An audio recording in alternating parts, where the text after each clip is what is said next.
tena kulilia huko kwenye mamako wako. Yenye nataka naitisha mamangu. Baka ananionyesha pale mamangu aliziko. God doesn't leave them. Even when things were so bad for her, she said, I know God he won't forsake me. Yeah. So. And I don't know, that takes a lot of strength. Hata naweza kujiuliza mama mlienda kwa nini? So unaona kama watu wanafunga sinaweza enda nifufue mamangu. At least imeishi mezidi.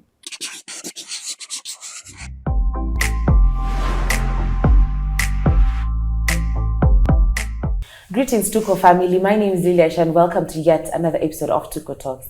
As I said when we started this new segment, we're going to be very much solution oriented. And even if my guest comes here, they have so much they are burdening from traumas and everything else.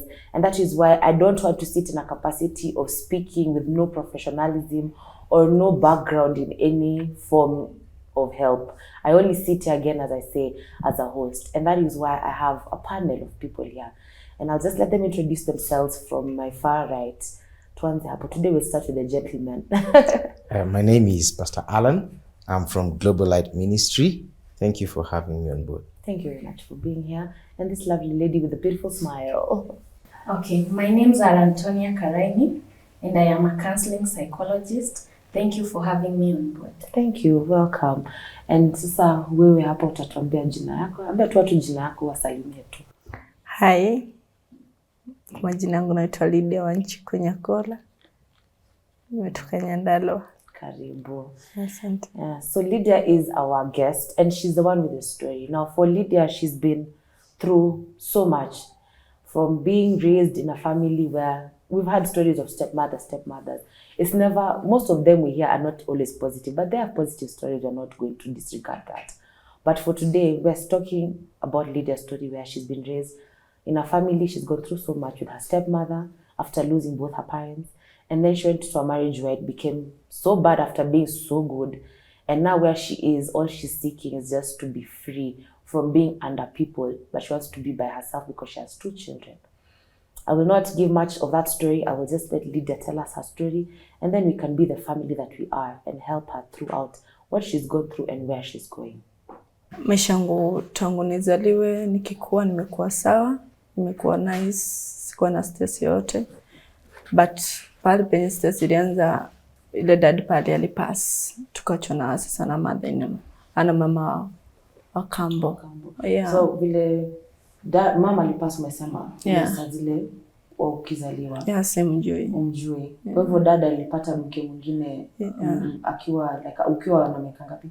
Sijui juu nilimkuta. Okay. Yeah. Kwa sababu sasa umekuwa mkubwa ulimpata ashakuwa hapo. Ashakuwa hapo. Yeah, sasa nimegulu mimi kugulu kwangu before nilikuwa najua hiyo ndiye mama, biology mama. Na ulikuwa umeambiwa ni step mama, uliambiwa ni mama. Niliambiwa ni mama. Yeah. Okay, Sasa kwa hivyo nikakuwa mkubwa. Tukafikia age like 10 years dada kapass. So tukaachwa mimi na sister yangu na mama. Yeah. Dada alipass na nini? Alikuwa mgonjwa? Hakuwa mgonjwa, alipata accident. Yeah. Okay, pole sana. Asante. Sasa kukua hapo tukachukua na mimi na sizi na mama, but mama alikuwa amebless na watoto wawili. Okay. Vijana. So tulikuwa 4. Sasa dad alipass, mama aliolewa. Yes, juu nitasema hivyo.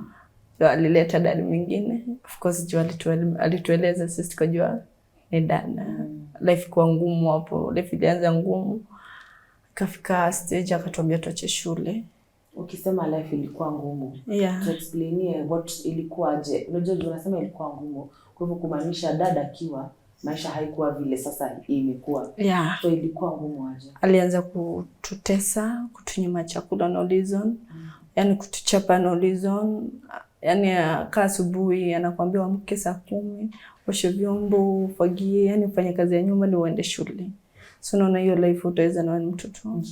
So ikabidi uache shule ukana watoto wake. Yeah. Watoto wako walikuwa wadogo of course. Yeah. Na ulikuwa unaona nyinyi mnatitiwa different kuliko wao. Yeah, juu kazi yote sisi ndio tuko tunafanya, watoto wake kwa mkiti. Yeah. Sasa sisi aliona hiyo maisha ni ngumu, hataweza. Alikuwa mkubwa yeye kuniliko. Alitoka kaenda kaoleka. So mimi tukaachwa na mama. So mama alianza kuninyima chakula, kunichapa noulizon. Then kunafika place akaniambia nipike chakula ile time ataingia kwa nyumba ndio nakula. Toka umepika unangoja. Sasa napika, nimepika sana sapa, nimepika saa 11 napewa watoto wanakula, mimi nakaa. Ile time ataingia ndio nitakula. Akikuta nimekula ananichapa. So ulikuwa unakaa tu maisha ako. So ile time tulianza niliacha shule, asubuhi naamka kawaida, nafanya kazi ka house girl. Of course tulivumilia tu, but kuna place ilifika huyu dada. Wewe mwenye sasa alioa mama, wakafanikiwa na katoto. Baby boy. Sasa tukakuwa tuko 5. In case sijuangi hapo, sisema najuanga, sijuangi venye walikuwa wameplan. Huyo dada alikuwa amekuja, ikawa kawaida tu. Venye tumemzoea, tukampe food. Yeye ndiye alitangulia kwa nyumba. Tukampe food, akakula, tukagoja mama. Sasa mimi nimegoja mama ingie nikule. Sasa mama naye akaingia, nikeka food, tukakula. Yesu kwa alinitreat poa. Yeye alikuwa amekuja na fruits na matunda, tukakula kaida. Sasa sikuwa najua chenye kinaendelea. Mimi nimewacha hapo, nikaenda kulala. Tukikaa mama kaniita. Kuniita akaniambia huyu mzee alikuwa na nyumba nyingine still. Akaniambia huyu mzee nataka muende naye huko kwa ile nyumba. Uende ulete vitu. Kuna vitu yenye nataka uende akupe. Si mbali na hapo. Si mbali, kulikuwa kitu saa 2. I remember. Okay, mimi sasa nitarespect, sijui. Okay, tukaamka na huyo mzee tukaenda mpaka kwake. Kwenda kwake huyo mzee alipika, aliwasha nini stove, akapika chai tukakunywa. Akafika masani nikamwambia nipe kitu. Nimetumwa niende, it's too late. Nastahili niende nikalale. Akaniambia ni sawa atanisindikisha. Sasa mimi najua niko nimemzaa kwa dada. Sasa mimi na respect tu venye ananiambia, tukakunywa chai tukamaliza. Ndio sasa dada akafunga mlango. Kufunga mlango nikamuuliza umefunga aje? Badala unipe kitu niende wewe ufunge mlango ama wewe uende kwa mama. Akafunga akaniambia nyamaze. Sasa nikashindwa, ameniambia nyamaza nikanyamaza tu. Akafunga mlango akakuja kwa mkono wa kiti pale nilikuwa. Akaanza kunidala. Sasa nikashindwa, nikamuuliza what is meaning of this? Na wewe ni babangu. Sasa akaniuliza, akakuniongelesha, akaanza kunidala. Nikamwambia hapana, mimi nipe kitu yenye nilikuwa nimetumwa niende mimi, hizo vitu hapana. Dadi niko na shaka. Naona hizo ya fungo. Dadi alishika tu. Kaivuta zile fungo zikasuka. Nikakaa sasa uchi. So naona ni mkubwa na mimi mtoto still tunang'ang'ana. Sasa naona mimi alinishinda tu. Akaniambia, nikamwambia nitasema nduli. Niambia nikisema ataniua nifuate mama. Oh my God. Hapo sasa ndio nilianza kusense. Nikaanza kumuuliza mimi ni nini? Sasa mimi nilinyamaza tu. Sina. Alifanya venye alifanya. Tulina yeye kabla ya virginity yangu na hapo ndipo nilipata mimba. Mtoto wangu ulikuwa na miaka ngapi? Nilikuwa almost 14. Sasa kuna mmoja akaniambia toka uende. Nikamuuliza natoka aje na kwani kitu ndio mmekuja nipewe? Akaniambia ndio kaulize. Akanikatoka tu nikatembea. Of course kwa naweza kutembea. Uchungu. Na huku hivi chini unajua acheni ni kubwa kuniliko. Sasa unanielewa. Sasa nisikuwa naweza kutembea. Kwenda home kufika kakuta mama jamka. Kagonga mama akafungwa. Akaniuliza bwana nalia, nikamuelezea. Akaniambia hiyo ni kuwa mtu mkubwa. Nikamuuliza maana yake ni nini? Amekwambia? Hiyo ni kuwa mtu mkubwa. Kwa hivyo ni kitu walikuwa wameshapanga. Hiyo ni kitu walikuwa wameshapanga. Sio nikamuuliza maana, akuniambia mimi ni kuwa mkubwa, yani kumaanisha nini? Akaniambia chakula yenye nakula, kuvaa, kila pale penye nalala huyo baba naye analipa. So sijui nilikuwa naenda kulipia ama vipi. Mimi sasa sikushindilia. Sasa sina la kusema. Mimi ni mtoto. Ilifika tu mama kaanza hizo treatment zake. Hakujali hata hakukia. Onekana kuna kitu mbaya kimefanyika. Aliendelea tu kustay na kunipea kazi tu hivyo ka house girl. Kafika mwezi wa kwanza kama period. Mwezi wa pili kama period. Sikumwambia. Sasa nilikuwa naona huyu nikimwambia huyu anaweza nioa. Sasa mimi nilienda tu kwa jirani. Kwa jirani tu. Nikamuuliza mimi ni aini mimi nimekosa period mara ya kwanza, mara ya pili, mara ya tatu.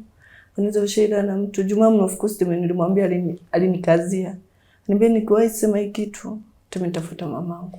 So hata yeye alikwambia the same way. Nitafuta mamangu kwenye babangu walienda. Sasa unajua sasa hata jirani aliniuliza ushaida na mtu. Sikumwambia. Anaanza tu kumwambia tunaenda nifikirie.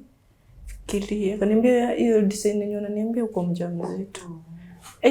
Nikamsahau. Nikakuja kwa nyumba nikalia. Nikashindwa nitafanya aje. Wewe mama akaniambia kwa unataka kuimprove twende hosi. Wende upi? Kuna mama akaniambia kesho jitayarishe. Kana nikafanya kazi yangu kama kawaida. Mama anasema huyo neighbor ndo anakuambia jitayarishe mwendo hospitali. Kesho nyingine. Mama sijamwambia still. Nikakuja nikafanya kazi yangu kama kawaida. Nikapika kama kawaida, nikagoja mama kule. Sasa niko na stress. Sijui nianzie wapi, nimalize wapi. Sikukula hiyo jioni. Akaniuliza nilikuwa nimekula nini, nikamwambia sifiri poa. Hakujali. Asubuhi nikaamka kama kawaida, yeye akatoka. Alikuwa anatoka nenda kazi. Sasa shule jana alikuwa ameniambia nijitayarishe, tukaenda tukapimwa, akapata niko mjamzito. Sikumwambia. Nikakuja nikalia. Sasa unajua demo unaenda miezi naenda tu. Unajua mimba hizi fichika. Ikafika 5 months ikaanza kuonekana. Na sasa Lydia time yote baba ako wapi? Still mwezi wa kwanza, mwezi wa pili alikuwa anakuja. Mwezi wa tatu hakuwa anakuja. Sikuwa namuona. Sasa sema nilikuwa namuona sijui. Mwezi wa tatu hakuwa anakuja. Na ukimwona kwa nyumba hizo siku akikuja, wewe unajua ile kitendo amekufanyia. Na badala time huko unajua kuna mimba. Ni vile tu unamuona na uo period zako zimemaliza. Ukimwona ulikuwa unasikiaje? Nilikuwa sikia vibaya sana, but sasa nashindwa la kufanya. Sina any option. Nilikuwa na feel tu pains. Hata nikiona wakiongea tu hivi, naona tu hapa hivi si uko safe. But sasa uko mtoto. Inabidi tu kae the way wako. Na alikuwa analala kwa hiyo nyumba? Hakuwa analala. Hakuwa analala kwa hiyo nyumba. Alikuwa anakuja anaenda analala huko kwa ile nyingine. So ukafika miezi 5. Nikafika miezi 5. Sasa mimba ikaanza kuonekana. Mama akaniuliza, "Na hii design yenyewe uko sawa kweli?" Nikamwambia mimi venye niko hivi niko. Akaniuliza naenda wapi? Wa wanaume. Sasa nikaanza kumwambia yule mwanamume mwenye ulinituma ndiye alifanya hivi, alinichapa. Nasikia kichapo. Nilitandikwa. Kiniambia niende nitafute wanaume wenye nafanya nini? Nalalanga nao. Nikamwambia msichana na mwanaume mwingine. Isipokuwa na wewe wenye ulinituma. Then kesi mimba ikakape. Mama kutaka kujua. Kwanza hapo sasa ndio alianza kunitreat. Niambia venye nimepata hiyo mimba hivyo ndivyo nitailea. Hakutaka kujua hata venye but Mungu ni mwema, baadhi hiyo mimba ikunisumbua. Venye zinasumbua wengine. Alikuwa sasa hapo alianza kuninyima chakula, niko nakula once per day. Niko na mimba. Asubuhi uamke, upike chai. Mimi ukipika chai niko kwa kazi. Nikikuja nakuta umeshamaliza chai. Utafanya nini? Unakaa tu na uko mjamzito. Na still jioni ikifika hata kiingia saa 5, ndio utakula. Hiyo saa 5.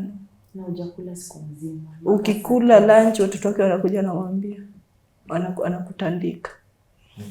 Yaani alikuwa na treat tu, hata sometimes akitoka hivi niko miezi 7 alikuwa ananipimia kipimo ya shamba, anakuambia kutoka hapo mpaka pale ulipo. Na uko miezi 7? Niko miezi 7. Niambia sasa hiyo kipimo yote hivyo na hujakula utafanya aje? Niko bidii na vumilia tu juu sina pa kwenda. Unazibidi tu uvumilie. Na sister wako wapi? Sister yangu yako Busia. Ulikuwa unamwambia hizi vitu vile? Sasa unajua sasa sina simu ya kumpigia. Sikuwa na simu ya kumpigia, unaona. So nilikuwa nakaa tu maisha kaa hiyo. Penye tu ananifanya nakubali. Akiniambia hivi ni sawa. So unaona. So nilikuwa ananiambia fanya hiki, lima.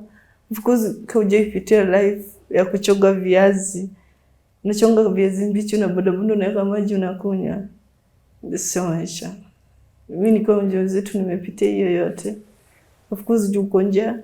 Kipimo yako unastahili umalize ndio upewe chakula. Usitiri ukimaliza vyombo, nyumba, kuosha watoto, nguo, kila kitu. Na uko mjamzito imagine wa miezi 7 uko karibu kujifungua. Of course tuliendelea tu nikivumilia nikafika miezi 9. Wakati wa kujifungua. Of course nilianzia uchungu usiku. So naona niko mtoto sijui. Sijui uchungu inaanzia wapi. Nilianza kukuja hapa mbele. Inaenda. Nikashindwa hiyo ni imani nini. Ni usiku siwezi kimbia kwa jirani. Nikaona nikiambia huyu mama anaweza nichapa. Akiniambia ni uongo. Mimi nilitulia tu na hiyo uchungu yangu. Enda nikalala. Asubuhi saa 11 maji katoka. Sasa sijui maji imetoka nini. Mama akatoka asubuhi, still akanipea kazi kama kawaida. Na saa hizo niko uchungu na hajajua. Hukumwambia? Sikumwambia. Hata hiyo maji tumelitoka nilishindwa maji ni ya nini. Unajua sijui. Sasa ilitoka nikashindwa na nini maji ni ya nini. Nafikiria venye ananitreat na venye ananichapa labda ndio inakuja infection. Sikushindilia. Akaniamka asubuhi akanipea kazi, akanipea nguo nifue. Kufika saa 3 ikanilemea. Na yuko niko peke yangu. Na watoto kuna watoto wengine walikuwa hapo. Na nikashindwa nitafanya aje. Ikanilemea kabisa. Ule jirani siri alikuwa ameniambia ndio nilikimbia kwake. Kaenda nikamwambia nasikia hivi, nasikia kaniambia nikamwambia na saa 11 niliona maji mingi. Anauliza gai. Sai na mamako wako. Akamwambia mama ana shughuli. Ana shughuli alitoka tu akaenda. Mama akaniuliza uko na nguo? Sasa nikamuuliza nguo gani? Hauna hata mtoto. Hata moja. Leso. Nilikuwa nimeenda kliniki mara moja tu. Kwa pregnancy yako yote ulienda once. Mama akaniambia hapana wewe toka twende. Kamwambia mimi sasa nitoke niende na sijamaliza kazi ya mama akikuja sio atanichapa. Atanichapa. Akaniambia usigoje kazi. Wewe toka wewe ini kurisk una risk. Na nikamuuliza sasa tunaenda wapi? Akaniambia nikuza unaenda kuza. Sasa akaniambia wewe chukua uchungu siri na niuma. Naona sasa unajua yani amegrow sasa anaona hapana. Tukaenda hospitali. Akaniambia tuende alibeba leso kwa Masai. Akaniambia tuchukue kitabu yako. Tukafunga mlango tukaenda. Kwenda kujifungua, kwenda kupimwa kaambiwa of course mtoto wako ready kutoka but haijafunguka. Sina hiyo nguvu ya kupush. Niende CS. Ni mdogo. Mimi ni mdogo. Daktari aliniambia tunaenda CS. Wewe mama sasa akaulizwa, wewe ndio mama yake? Akamwambia hapana, naweza mpigia simu yako. Alipigiwa simu yako respond. Hata kushughulika, hata anakia. Alimuuliza sasa hata nikikuja mimi namzalisha. Ndiye alijibu daktari. Nikisikia na masikio. Daktari aliniambia tu saini makaratasi yako. Tuende theater. Nikaenda vizuri nienda nikajifungua katoto kasichana. Mama hakukuja hata siku moja hivi kuangalia eti mgonjwa hivi. Hakukuja. Hata kushughulika. Of course hiyo kazi yote hiyo wiki mzima nilikuta hata hakuna kazi yenye nilikuwa nafanya kwa hiyo nyumba. Ndio anagoja. So Lydia vile ulitoka hospitali, ulikaa hospitali siku ngapi? Nilikaa hospitali like 1 week. Ulikaa hospitali hajakuja kukuona. Hakuna mtu anakuona. Ule mama anakuja kukuona. Alikuja huyo mama mwenye alisikia anaenda theater alienda kaambia majirani. Sasa ndio majirani walichanga manguo nini leso akaniletea. But mama hakutoka hata siku hata moja hivi kumuona. Hata ile siku yenye aliambiwa na discharge hakukuja. Kidogo Lydia sasa. Mimi nasikia ni mzito kusikia umepitia yote na ulikuwa mdogo. Hapo uko 14. 14 ni mtoto wangu kwa class 8. Si ndio? That's a class 8 child. Starting from here, you can hear there's a lot here that it's a young girl. Of course, where she is mentally, is she's not prepared for anything. She's not prepared, one, to be doing house chores like a house girl. She's supposed to be in school, like every other normal child. The other thing, she's not prepared to be pregnant. She's been raped. No one is ever, even at the age of whatever. Rape is something very hard. And this is someone who, the person who's raping her, is someone she's calling dad. You can hear even when she was speaking, I even asked her, even at that moment, when you're sitting there and he's doing what he's doing, in your mind, you're still thinking, this is my father. Yeah. I don't know what you have. Because I know I like psychology because you people write. Okay. First of all, I can say it's very unfortunate that she found herself in the wrong hands. In the first place, when this girl was old enough to understand, the dad could have communicated, by the way, this is not your mother. She's not supposed to hear from other people. It's very good in blended families to ensure that there is communication. Because if you don't communicate, this child will be fed from outside, from neighbors, telling them 1, 2, 3, It's very important to communicate. And then now when it comes to abuse, she went through physical abuse, sexual abuse, emotional abuse as a child. And this, I'm sure it might have been too much for her. I'm sure now with something like sexual abuse, now this is a father figure that is abusing her, and she's a child. It comes with intense psychological effects. This child will grow up hating herself. There is self-hate. This child will grow up with low self-esteem, especially because now this is physical and sexual abuse. The mother was not there to offer her support because a child needs social support when she's growing up, She was not offered any of that. So if care is not taken now moving forward, this turns into deep-seated trauma. Yeah, and it's so unfortunate that she went through that. Yeah, and if she didn't get enough psychological support, it is best that she does to deal with all these traumas that she went through. Yeah.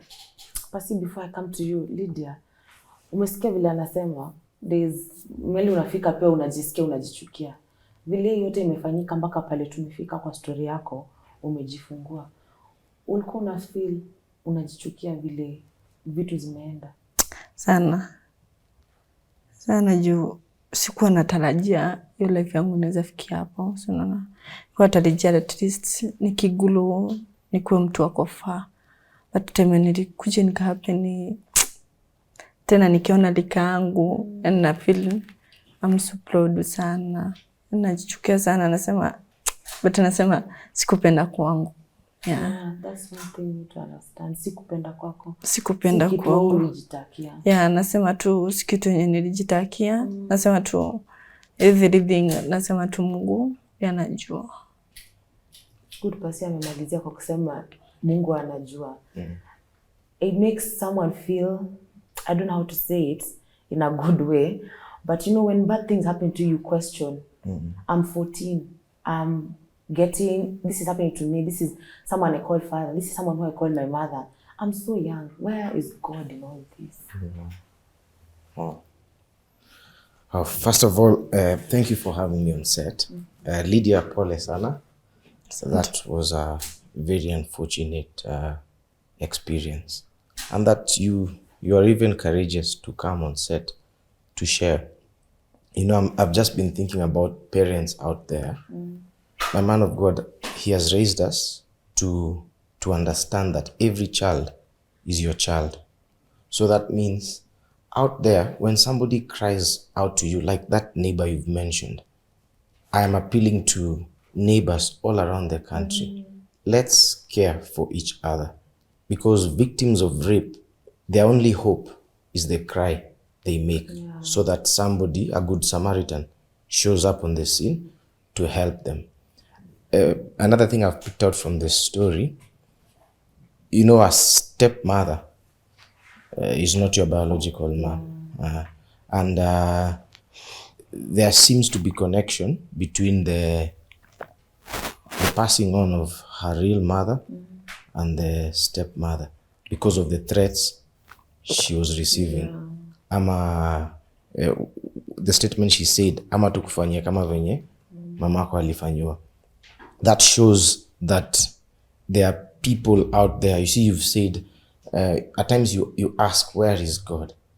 You see, the reality is in life, bad things happen to good people. That somebody is good doesn't mean that bad things won't happen to them. Yeah, but all in all, one should not be afraid. You see, like Lydia, run away. Run away. You see, don't stay with somebody who's beating you. Your life is precious. You see, like the way you've run to Lily, now your story is being heard all around the world. And people who are in similar situations, I would advise, don't keep going back there. If you get any event, run away and inform the people that you've run to that you are in trouble, that they should not allow you go back. God has got good people in this life. That some are bad doesn't mean that everybody is bad. Yeah, so you'll find that there are good people who will provide for you a refuge. Let me encourage you that God in his manifold wisdom made us in his image and likeness. Man is a spirit, he has a soul, and he lives in a body. Even these bodies that we have currently, God is going to replace them. He will give us new bodies. The real you, not to undermine your body or the challenges that one may go through. The real you is that beautiful lady that is peeping through, that is looking at us through those eyes. That is the real you. And that person is in the image and likeness of God. They may have done evil things to your body, but the real you, your spirit, is in the image and likeness of God. And through teaching, through just the right mentorship and training, we will get you to a place where you have now that confident picture. We will walk together down that journey, not down that journey, up some other journey of hope, faith, and love. And you'll find that as you receive more of the word of God, first of all, it will, you see, right now we are focused on you. We want you to be safe. And then those fraudsters out there, we can deal with them. Yeah. I think, kilataka usikie, unaona watu wawili wamesema, whatever you have gone through, hiyo ni mambo ya, it's painful, I know. It's painful ukikaa chini unaangalia mtoto, unajua, mtoto si kumpata the right way like everybody else. Umempata mtoto na uchungu mingi, unamwangalia maybe, unasema hiki kitoto, you know, like that. But understand that, I like what you said. Pastor amesema, hii ni mwili tu. Wamekudhuru mwili, lakini hapa ndani is what God has for you. Sawa? Yes. Haya, tukiendelea sasa, ukasema umejifungua sasa, umerudi. Kazi bado ni zile zimepungoja. Of course, nilitoka hosi nikakaa. Of course, nilitoka hosi nikadischargewa, nikafika home. Kufika home sikupata mtu, sikupata anything. Nilala tu, naona sasa niko na kidonda yangu na mtoto. Nilala tu nikagoja at least nione kama mama atakuja nitreat kama mgonjwa. Nilikaa, mama akakuja kawaida tu. Alikuwa ameacha watoto kwa jirani. So tena alikuja akanikuta nimelala. Hakuwa hata kushughulika tu venye unaweza kuwa tu uko happy. Aliniuliza tu kama nimekuja. Sikumjibu, nikanyaanza tu nimelala na penisi zangu. Mama aliingia kwa jiko akapika. Of course kaniambia uko operation, uko for 1 week, amepika ugali, amekuletea. Of course utakula aje na hiyo painful. Of course mimi nilikula tu. Sitakata, juzi na daisi. Alinitreat vizuri for 1 week. Hiyo wiki ingine kazi kwa kawaida. Kufanya kazi bado nafua, osha vyombo. Sikuwa naweza hata kufanya hiyo kazi, but ilikuwa inabidi nifanye. Kwa mama alikuwa anaamka asubuhi anapika chai azinipe. Ilikuwa inabidi niingie kwa jiko nichupike hata kama ni uji, ya mahindi niweke hapo nikisinja. Aniachie nguo, aniachie vyombo, acha watoto waoge, wakule, niambie uko na kidonda, uko na mtoto. Kidonda kwanza ukae chini ndio uweze hataki kuona, hataki kujua, still na bleed. Oh no. Still niko na stress. Sasa hata nikiketi hapa hivi niko na shindo nani anaweza endea maji pale. Nimeacha vyombo, ukufue, una chakula, unaambiwa uende maji huko. Mimi utaendeaje? Na ukituma watoto wake hawezi enda. Anakuuliza si mama alikwambia ufanye peke yako? Ufanye. Unabidi ujikaze. Of course ilikuwa ya tap. Niko nenda chota na beba tu kidogo na kuja nachukua kiti. Na kiti kani kuosha vyombo kani kumaliza kazi nilikuwa maliza kitu saa 9. Mtoto analia. Still niko na pains. Still nimechoka. Still nafikiria. Sana kwa tu kama mtu confused kila pahali. Nilikuwa nafanya tu nikakaa for 1 month mtoto akarudishwa clinic. Sikuwa nimeacha hata kubleed, kidonda still iko imepona. Daktari anaenda kaniuliza. Sasa sikumuelezea, nikamwambia tu niko sawa. Wakati mtoto nikarudi, pale tuko tunatembea na 100 nikafuta miguu kwa mtoto wangu. Napeleka mtoto wangu clinic, nafuta miguu. Alikuwa healthy. Yeah. Hakuwa na mashida. Hakuwa na shida yote. Nashukuru. Juni ni mzaa akiwa na 3 point. Wow. Of course nilikuwa nambeba tu nafuta tu pole baka nafika clinic na rudi miguu. Still hata nikirudi hata umwambia leo naenda clinic hata kushukurika hata at least ya kufanya kazi. Nakuja naosha vyombo, napikia watoto wake, wanakula, nenda nalala. Sasa nipitia challenges kubwa sana kwa huyo mtoto, yani mateso.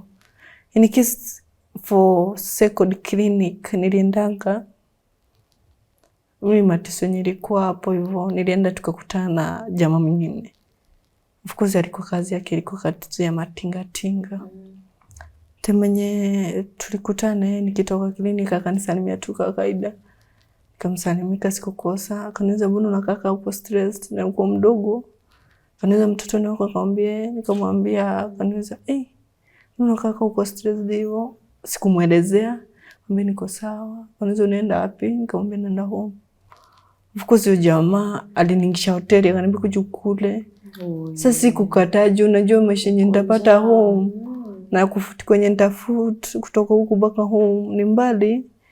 Sikukata nikaingia. Yeye akaniuliza unaitwa nani? Nikamwambia, akaniambia jina. Akaniuliza uko na simu? Nikamwambia sina simu. Unaona hiyo time yenyewe tunaongea tuna conversation na yeye. Time kaenda. Sijui mama alitoka kazi mapema akafika mbele yangu. So mimi nimkuta akiwa ameosha vyombo, amefanya kazi zote. So naona nilikuwa nimetoka sijafanya kitu yote. Nile kufutu jamaa alinilipia bike. Akanipea shilingi 500, akaniambia panda bike na hii namba yangu. Nikisukipata kitu naweza nipigia. Sasa mimi nikabeba simu kwa mfuko na 500 yangu nikapanda bike nikaenda home. Kuta mama kutaka kunisikiza. Nilikuwa clinic, sikumwambia nilipanda bike, nikamwambia sasa nimefutu kutoka huko mpaka hapa na mtoto. Sina feel pain, still niko yani nakaa tu. Mama kwa anataka kunisikia, alinitandika alinisha tu hivyo. Nikakonga ile kidonda. Nikakonga sasa ile kidonda, hakutaka kujua nilibleed. Nasikia unasimama hivi unaweza jaza hata kalai. Kubleed na ukuli. Hakutaka kujua. Akaanza kelele, akaanza nini nafanya mambo yangu kwenda huko, siendangi clinic, nakosa kuosha. Imagine tu ya kukosa tu kuosha vyombo siku moja. Na badala ya nielewe tu nimechoka, nililia hata always yenyewe hawezi ninunulie. Nenda nanunua tu manguko, napata tu nguo at least na najiprepare juu ya nini. And bleed for 2 days. Na bleed niko na hapa itakufa. Na venye na bleed na sikuli. Ile 500 yenye yule jamaa alinipea nikapanda bike. Kina hosi. Nikamwambia mimi venye niko hivi na bleed sana. Ndio daktari akaniuliza shida ni nini? Sikumuelezea. Nikamwambia na wewe kidonda nasikia pain. Sasa akaniambia ulianguka. Sikumuelezea. Naogopa. Sasa unaona sijakuwa na hiyo courage ya kujiongea. Naogopa, nikamwambia hapana. Nikamwambia na venye una bleed nikaa hiyo kidonda imeguzwa. Nikamwambia hapana. Niambia kuna pesa za picha, nikamwambia sina. Ananiambia sasa nitakudunga shindano ya kuachisha kubreed. Sema alidunga shindano. Ile mimi bado nilikuwa nimebakisha, nikapanda bike nenda home. Kidole inauma. Siwezi mwambia. Still mama ana shughuli. Hata hataki kukia. Sasa hivi nilifika home nikafanya kazi still na ile kidonda bado inaniuma. Na still na bleed. Mimi sasa ile namba yenye yule jamaa alikuwa amenipea. Kaka chini nikaona hii maisha, maisha hapana. Nikivumilia for 5 months tacha mtoto wangu. Nikaenda kwa jirani still. Nikamwambia nipe namba, nipe simu. Nikaweka ile namba, nikalipa school. Akaniambia ni sawa. Hata nikutumia 500 kwa hapa ununue lunch. Nikamwambia sawa. Akanitumia. Of course kulikuwa na duka hapo, mimi nikanunua mkate. Nikakuja nikasema imene next clinic nilitenda nayo. At least nikanunua mkate nikakula. After mama kuja jioni. Sijui alikuja na makasiriko yake. Na wapi? Watoto sijui alinionea wapi. Mtoto kuja kumwambia nilinunua mkate. Hiyo kizinyi ilikuwa huko. Ukufanya akaniambia utafuata mamako kwenda huko. Utaenda kulilia huko kwenye mamako wako. Kenye unataka unaenda huko, unaitisha mamako. Sasa mtu amekwambia hivyo, amekwambia nini? Kenye nataka naitisha mamangu. Mpaka ananionyesha pale mamangu aliziko. Nilinyamaza nikasema imesha pana.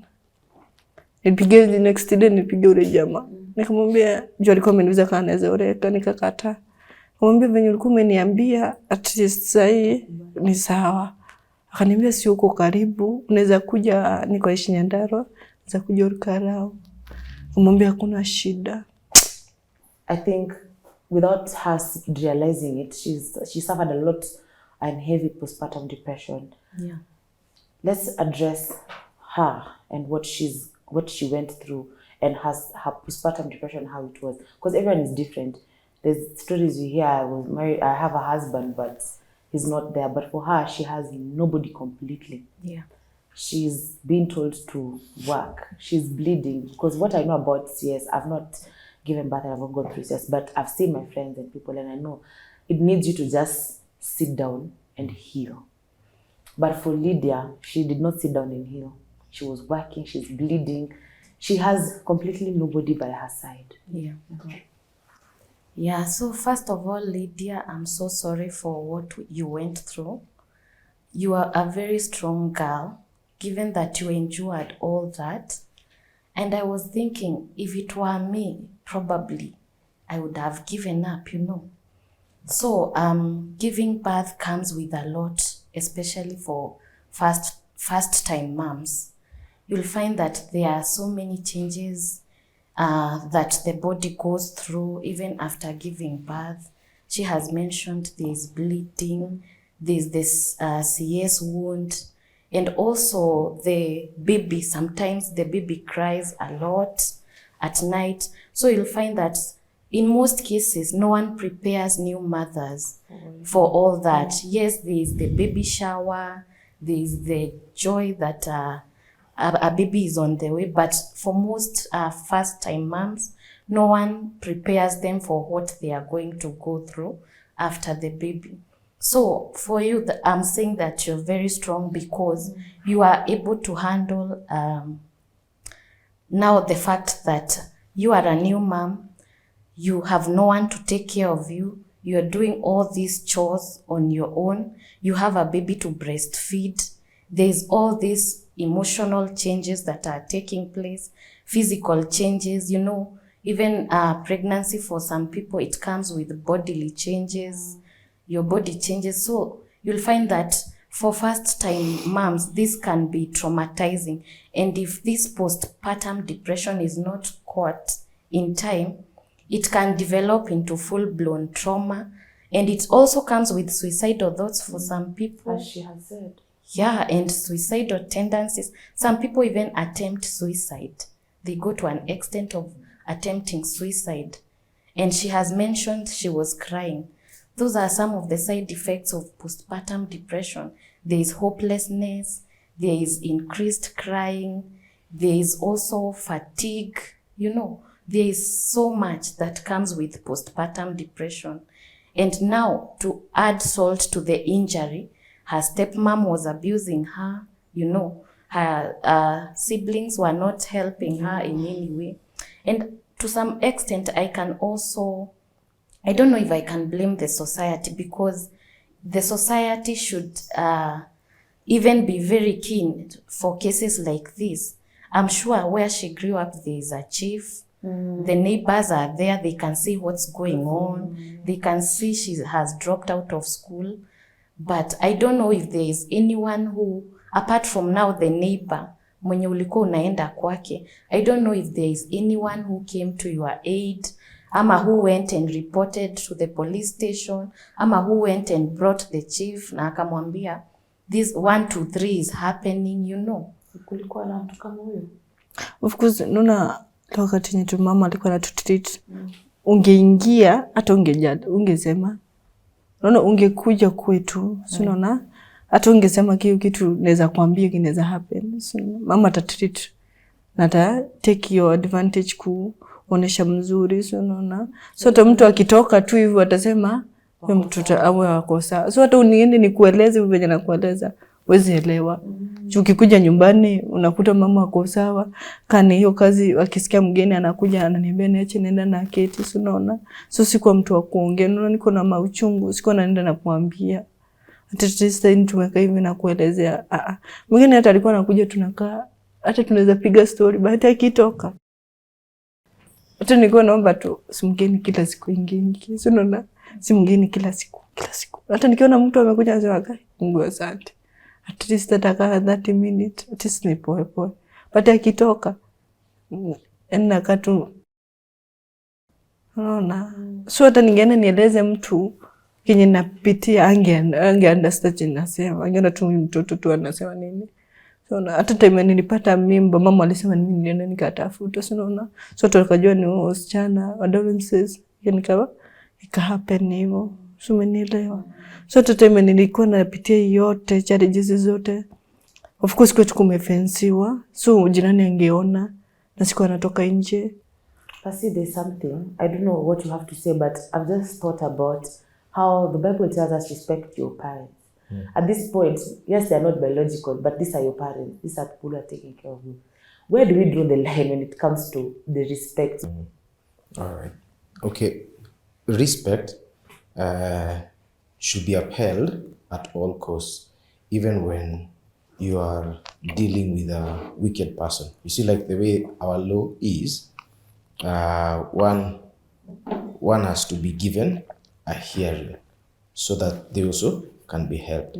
But to really explain that portion of scripture that you've brought up, it says, children, obey your parents in the Lord. In the Lord. You see, if my parent tells me to kill, that's not the Lord. That's not in the Lord. And then you see the threats that she's been receiving, that if you say this, naona kaburi ya mamako. So, but the thing is, if you're watching us, never allow fear to control you, because fear can even make you not to eat food that will bring you strength. God is always ready to answer the cry of anyone. So sasa umefika kwa Charlie na kote mko tumeoleka na yeye. Sasa alikuwa anataka kuoleka, umefika kwake. Kwa hivyo uliolewa na yeye kama kukaa na yeye. Asante. Mwenye alinikuta kwa nyumba tuliongea. Of course akanipeleka hosi, kadungo shindano tena, at least akanisaidia anisaidia vizuri, nikapona, nikaendelea, tulikaa maisha poa.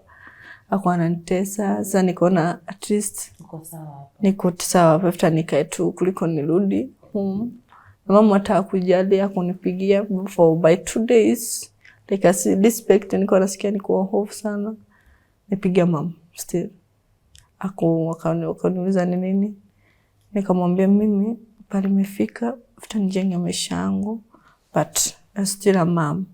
Tukinipitisha yoyote, you're still a mom. Yani nilimwambia hivyo. Aliniambia ni sawa.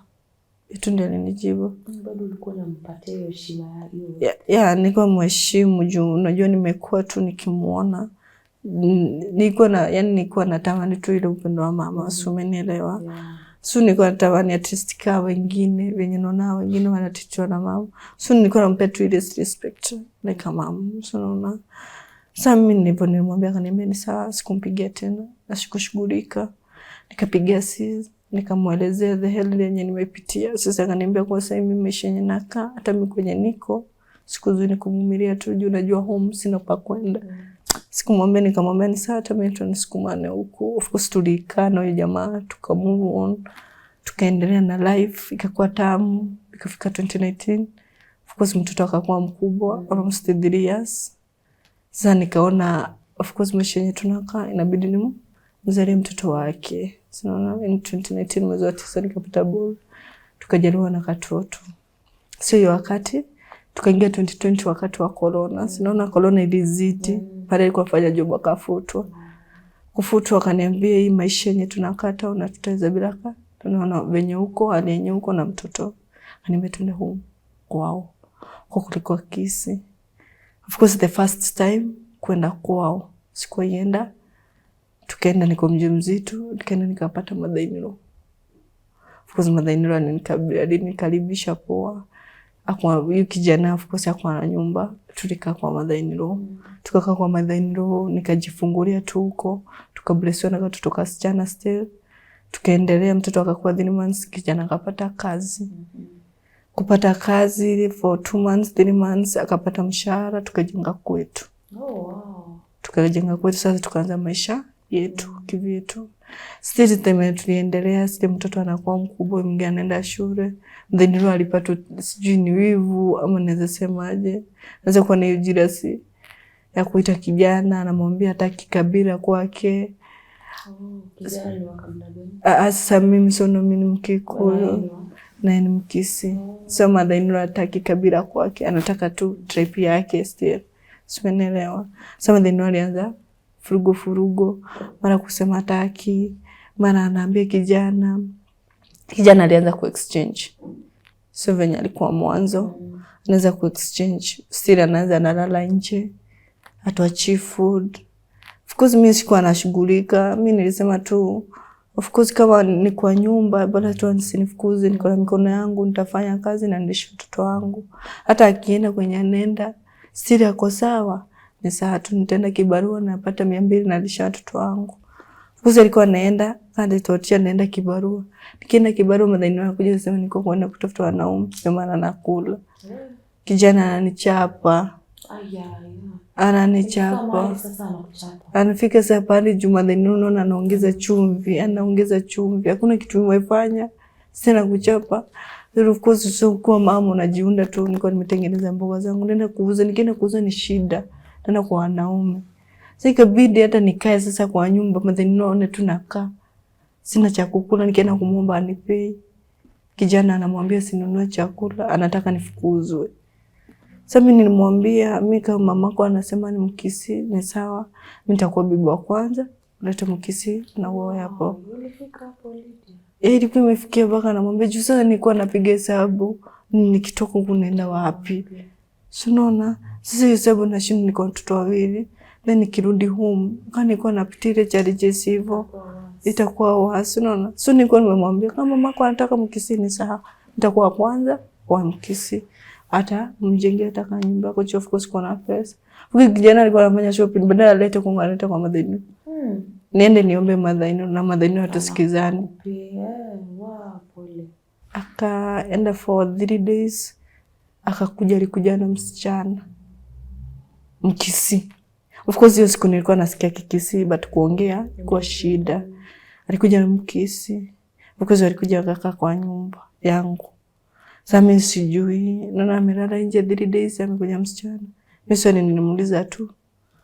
Nimuuliza kai, sasa amekuja na mgeni, nimeanza kucheka.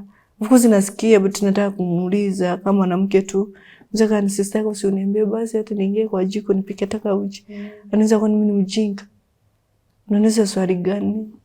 Nikanyamaza venye amenijibu na hiyo sura. Tatu nyamaza. Nikanyamaza tu, akaniuliza kwani hakuna chai? Nikamuuliza chai, umelala siku 3. Je, tuletea kitu ya kukula, jua watoto wanakula nini? Chai nitatoa wapi? Aliniangalia kata huyu msichana kana kwa madhainilo. Madhainilo temelisikia nimkisia kaza kufurahia. Sasa nilikuwa nasikia wakicheka tu inaniuma. But inabidi tu unakaa kama mjinga tu. Unasema tu una pahali pa kwenda vitu vumilie. Ilibidi sasa tukakaa. Madhainilo sasa akafurahia juu kijana amemtafuta mkisi. Sasa mateso ikaanza kuzidi. Kijana aleti kitu ya kukula. Kina kibarua ni shida. Of course kijana alienda ulikuwa one day akaenda one whole week. Ajui watoto wanakula nini, ajui mnakula. Mimi mamake hata akipiga kelele nilikuwa natoka tu nenda natafuta kiba. Juzi kaa kwa nyumba watoto wako wakula. Nastahili utie video watoto wako wakula. But nilikuwa nasema kikombe kinye nimekunyia hapo wale sizitaka watoto wangu walale nje.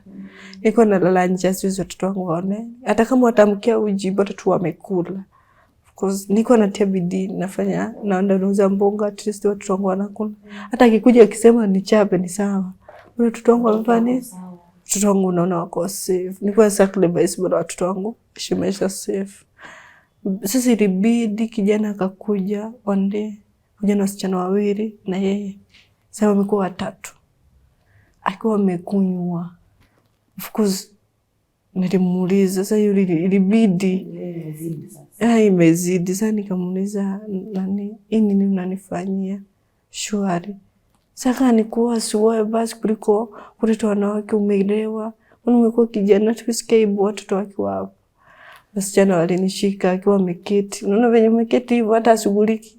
Walinitandika. Kwa nyumba yako? Kwa nyumba yangu. Watoto wako wako hapa wamelala? Watoto wamelala, kulikuwa saa 3 usiku. Tumepika, tumekula, tutongoa kala. Sasa mimi nimekaa tu kwa kawaida kumgoja. Asigonge mlango mambili anitandike. Alikuja saa tumealelewa. Alikuja na food takeaway. Nakumbuka hiyo siku alikuja kuku na chips. Nakumbuka na asubuhi nikamwekea maji akaoga akachange. Akanicha shilingi ngapi? 200. Ube 200 ilikuwa sumu. Alikuja 200 mimi sikujua juu sasa hata nikupe 200 nikuambia shika usije kwambia utafanya si utafanya bajeti yako. Wewe mimi ndio nikanunua mahindi nikapika watoto. Kumbe hiyo 200 ilikuwa inamaanisha ninunue maziwa wageni wenyewe wataleta wakunywe. Na sijui. Niambia sasa wewe ukao wewe nimekuachia utafanya nini? Nifikia nikanunua mahindi nikapikia watoto wakakula. Yoni nitakuja na wale wageni. Niuze 200 yake. We nilitandikwa. Na yeye sasa ni yeye akiniambia nakula pesa yake. Na niliacha mimi nikamwambia kuku food kwa nyumba. Na nilienda of course kibarua nikakusema 200 wenyewe ulikuwa umenipea niko nanunua watoto chakula. Unaweza kama ni mikono sina kwenda kutafuta. Namwambia hata wewe mtoto wako huwezi fumia, acha na ule mwingine, huyu wako. Na unaona stage yako. Huyu mtoto analala akuli. Akaniuliza kwani mimi ndio niliza? Hiyo ni swali. Utajibu nini? Ninyamaza tu. Alinitandika mbele ya wasichana. Mama Madhainilo alitoka kwake akakuja. Sasa nikasikia Madhainilo akimwambia mchape kabisa. Atoke aende. Sasa unajua nasikia kinyo wanaongea but kuongea ndio siongee. Sasa sikujibu Madhainilo amesimama nje na Chandiko na kijana yake hatawezi ongea. Mtoto wake hata yule mjukuu wake hatawezi mhurumia. Mjukuu anaona yote. Si ndio si watoto wanaona hiyo yote. Mtoto wangu huyo mkubwa alikuwa anaona kila kitu. Juu sasa unaona ameshaelewa kidogo. Alikuwa anaona kila kitu. Sinaona alinichapa usiku. The next day alikuja na panga. Unaona panga kwa macho. Kifo kwa macho. Hivyo unaiona hivi ndio ile. Alisimama kwa mlango akaniambia nimekupenda dakika moja. Ukute chenye kiko. Niambie mtu amesimama kwa mlango alikuchapa. Utaokota nini na utaokota roho. Nilichukua mtoto wangu kwa mgongo na kileso at least kizito na mwingine. Nikatoka nikamuuliza sasa hivi ulikuwa gidha saa 10 jioni. Sasa inaenda wapi? Sikuje kesho ifike nilale at least niamkie niende. Niambia nimekuambia venye umetoka hivi ukirudi kwa mlango utanijua. Mwambie mtu amesimama na panga kwa mlango na sijui zake ziko wapi tena ingie kwa hiyo nyumba. Siwezi niliona sasa hii too much. Naitoka tu. Nikaenda Simbari na town. Nikakaa kwa town hivi kwa stage, sio stage hivi. Na nikaketi. Ni saa 10, sina pa kwenda, niko kwa street. Sasa mimi sikuwa naongea, bidii sikuwa naongea. Nilikuwa nashindwa hata nikiambia mtu atanibeba aje, unaona. Sasa nilikuwa nikaketi na watoto wangu 2. Ikafika jioni. Mtoto mdogo sasa elewi. Sitaka kukubwa na mama mkapo. Utafika jioni mtakula. Mtoto mkubwa ni ananiza si twende home. Sasa unashindwa utajibu mtoto nini? Baba amekuchapa. Sasa unashindwa mtoto utamuelezea aje? Tuambia hapo tunaenda home, tumegojaga. Hata sina mdanganya kufika saa 1. Niko na sasa unaona inaingia mtoto mdogo analia. Njaa. Sana shino nitaenda wapi? Najiuliza sasa nitaenda wapi? Sasa ikafika nikaona hapana, sitatesa watoto wangu, sitaonesha. Kashika watoto nikaenda kwa soko. Kulikuwa na soko hapo. Nikakuta mandizi, machungwa, sinaona. Nikaenda hivi nikazunguka nikaona at least kabanda hivi. Nikasema ukifika jioni usiku hivi, utalala wapi? Pale. Nikaenda pale penye tulikuwa tumeketi still. Nikaona nikiketi hapa watu watasense. Naweza nifo. Nikaanza kuzunguka na watoto wangu. Ikafika saa 2 mtoto analia. Nimechungwa nilikuwa nikampe na mandizi. Mtoto wangu akatulia. Nimembeba. Nimemshika mkono mwingine twende. Twende tukaenda, tukazunguka ikafika usiku. Sina nilikuwa nimeguest pale penye tunalala. Nikaenda nikaangalia kibani kona hakuna watu wengi, movement watu wengi wanaweza niona nikiingia. Tukaingia na watoto. Ni usiku. Hata mbona hakutafuti. Hata hataki kujua watoto walilala wapi. Uko na wao. Ujue uende wapi. Ujue nilalisha mtoto sio ndio watoto waelewi. Wanalala tu. Nisha kwa kadogo, nisha mtoto mkubwa mdogo nikamshika. Nilala nikikesha. Na stress, answers, zinaniwasha, niko njaa. Anajiuliza sasa nimesha gani. Hata naanza kujiuliza mama mlienda kwa nini? Unaona? Naanza kuuliza mama, mbona kama watu wanafunga sinaweza enda nifufue mamangu? At least imeishi mezidi.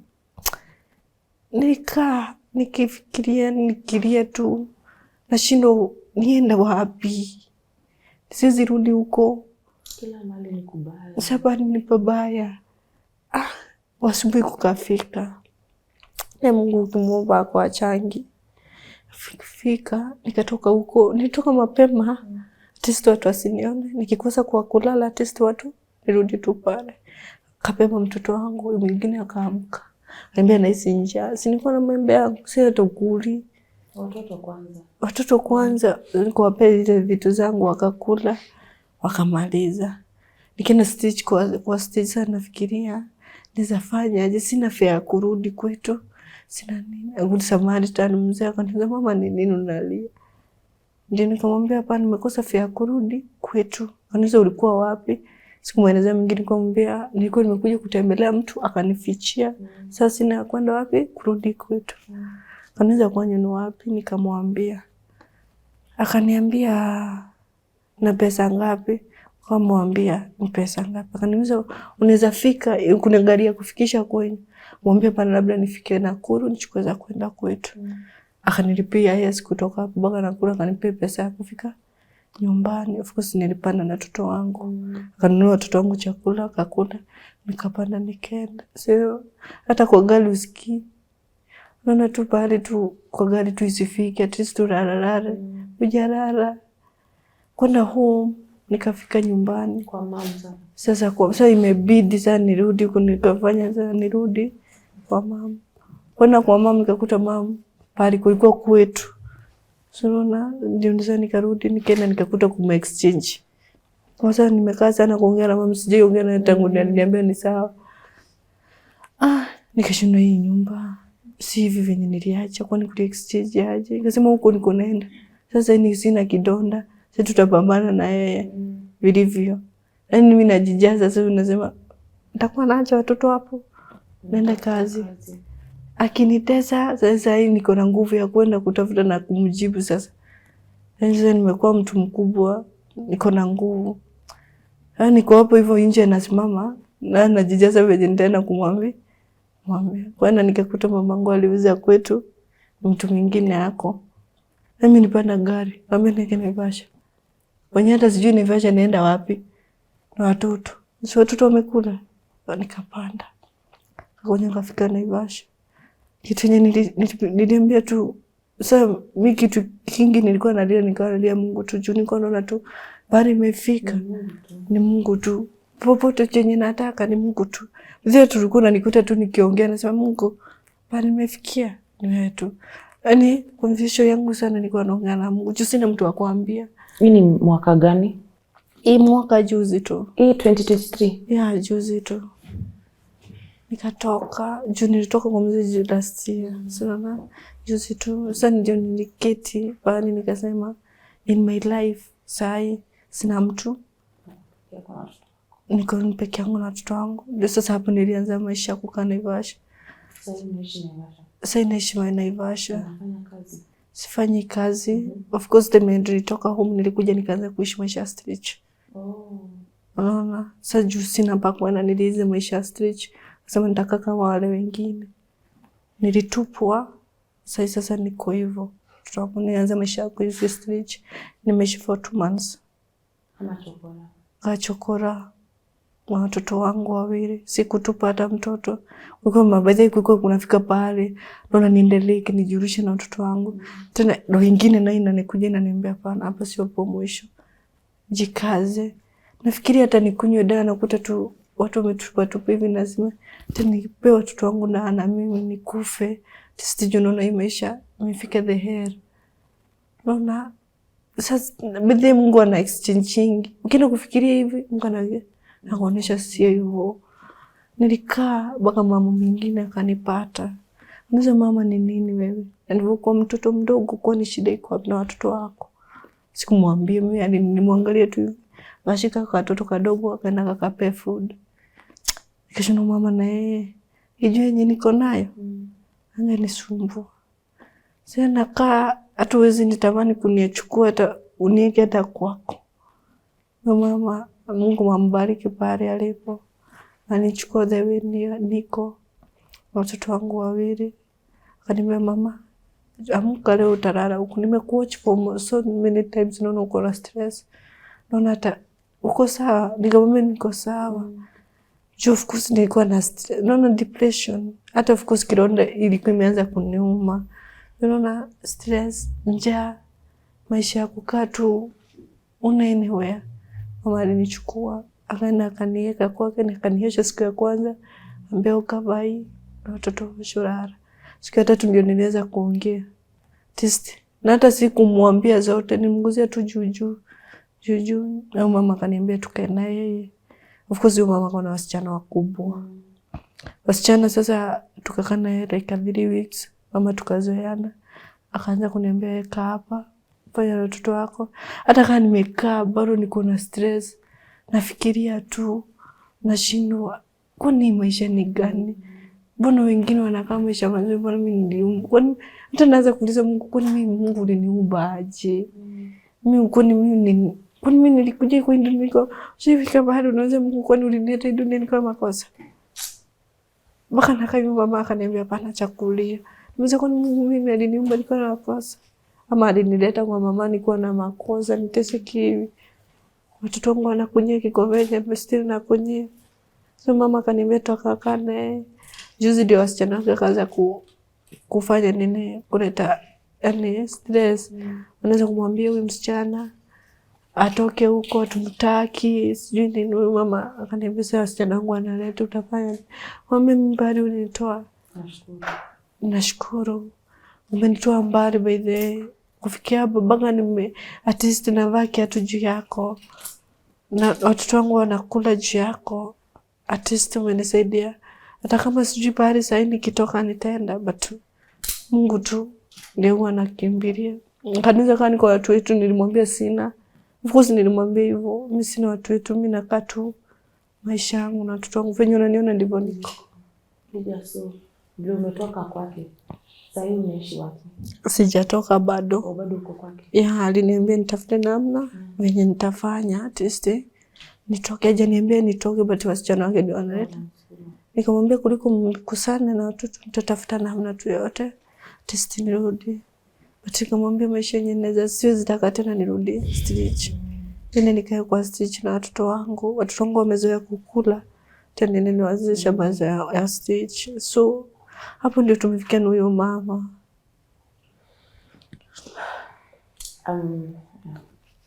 It's very emotional for me. It's been a long time since I sat and did a show that makes me want to cry.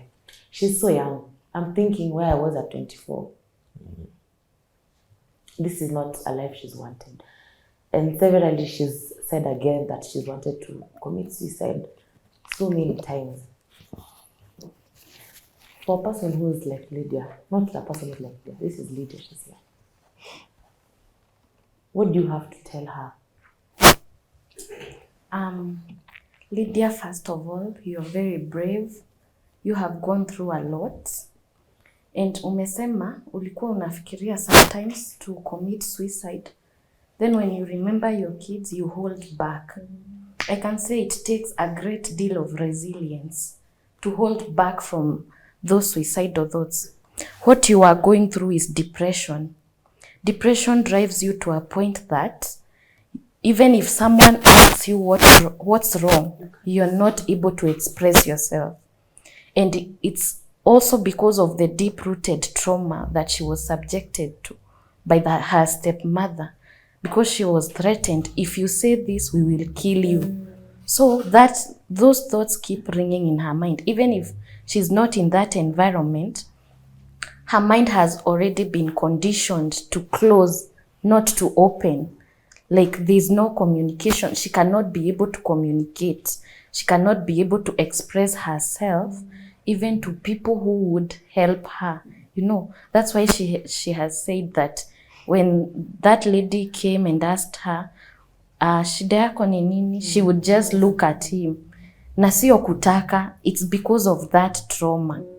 So Lydia, what I can say is that you are very strong. You have been through a lot. And even as you're looking for means, maybe, so that now you can maybe start an independent life, I can, for my part, I am willing to offer you free counseling online. I don't know if you have a phone.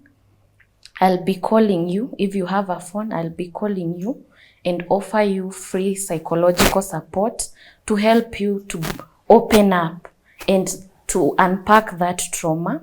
Thank you for that. Thank you so much.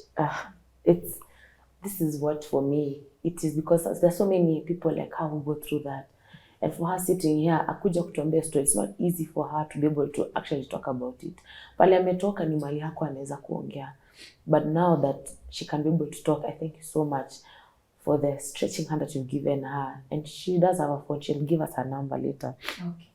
And we can be able to help her. Thank you so much for that. Wow, Pastor Alan. Oh. Things are getting very emotional for me. But I just want you to assure Lydia and give her what one thing she said is God doesn't leave them. Even when things were so bad for her, she said, I know He won't forsake me. Yeah, true. And I don't know, that takes a lot of strength. So as a pastor, how can you just assure her that things are going to be fine? She'll get psychological help, yes. But she also needs to understand that she's gone through so much. Greater is the love of God inside you than their hatred. Greater is the love of Christ in us than all the wickedness out there. The world is not more wicked than God is gracious. God exceeds man in his kindness. Good is greater and more powerful than evil. I have this challenge to offer you. Now more than ever before, it is time not to live for yourself, but for the sake of many lives out there.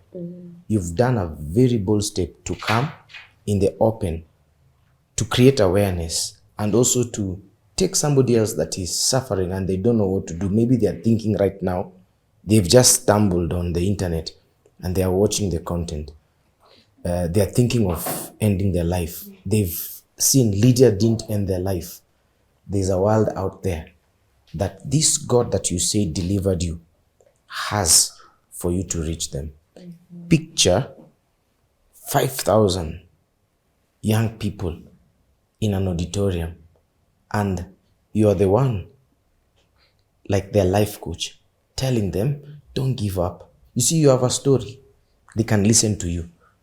They will say, Lydia understands. Wachana na huyu mwenye hajaipitia trouble, but Lydia understands. So those people, they are crushed and have difficulty right now, even as we are talking. But a savior must arise. You are that savior, and God is with you. Tutalia lakini machozi tutapanguza na tutacheka. Tukimalizia Lydia, ile ni kamera yako. Angalia watu, waambie vile watakusaidia. Tena wapatie namba yako na ile jina inatokea. Okay. Yeah. Kwa namba yangu 07 45 48 67 26. Itakuja Lydia Nyakora. Nataka kukusaidia aje? Nataka tu pale mtu anaweza tu nipate pahali pa kuishi. At least na watoto wangu wasome. Wasikunywe kikombe yenye nilikunyia. Nikiona mtoto wangu akienda shule, hiyo ndio furaha yangu. Kina mtoto wangu anaishi maisha mazuri, hiyo ndio furaha yangu. Hiyo tu ndio naweza taka tu. Kitu yenye nalilia sana mtoto wangu waishi maisha mazuri. Wasiwahi pitia kitungu yenye naona nimepitia, na machungu yenye nimepitia. Mtoto wangu asione tena, ikuwe mwisho. Ndio tena namba yako. 07 45 48 67 26. Lydia.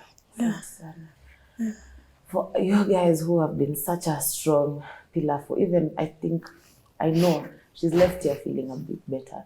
And thank you so much that you're going to be with her. And thank you also that you're going to be with her even past this. As you conclude, you can just let people know how they can find you. Because it's not only Lydia, there are many others. And even because Lydia cannot afford, people who can be able to pay you for what you do, because it's a service you're offering. How can people find you and where? So, you can find me on all social media platforms, Instagram, TikTok, and also YouTube. I have a YouTube channel, and on all platforms, my names are Antonia Karaini. And also you can find me at JKUAT Towers, Kenyatta Avenue, Nairobi CBD. And also my phone number is 0712 34 39 59. Okay. Thank you. Thank you so much. And for you, Pastor Helen, how can people reach out to you? You can check us out on the internet at Global Light Ministry. You will find so much of our content. And even there will be directions as to our various presence throughout the country. Thank you so much, guys, for making time and for being with us. Lydia, pole sana na asante sana kukutufungulia, watupatia story yako. Na najua, nasemanga hii ni familia yetu. Na hii familia itatusaidia sisi kukusaidia wewe. Na itakusaidia pia wewe. So usijali, hiyo machozi tutapanguza na tutaendelea vizuri. Na watoto wako watakuwa sawa. Sawa. Thank you very much, guys, for being with us through this whole episode of Tuko Talks. My name is Lydia, and until next time, let's be the family that we are. Let's reach out and let's help Lydia. She just needs to be in a space where she's with her children, where she doesn't need to depend on somebody, because as you've seen, her pattern of staying with people, it's not so good for her. But this one place she went, she's okay. But you can also hear there's something is coming up, and she doesn't want to be in that same place where she was. So let's get her out of that so that she can be able to live by herself, to help her children and to help herself. That's why we are called a family. Thank you very much again. My name is Lydia, and until next time, enjoy the rest of your time.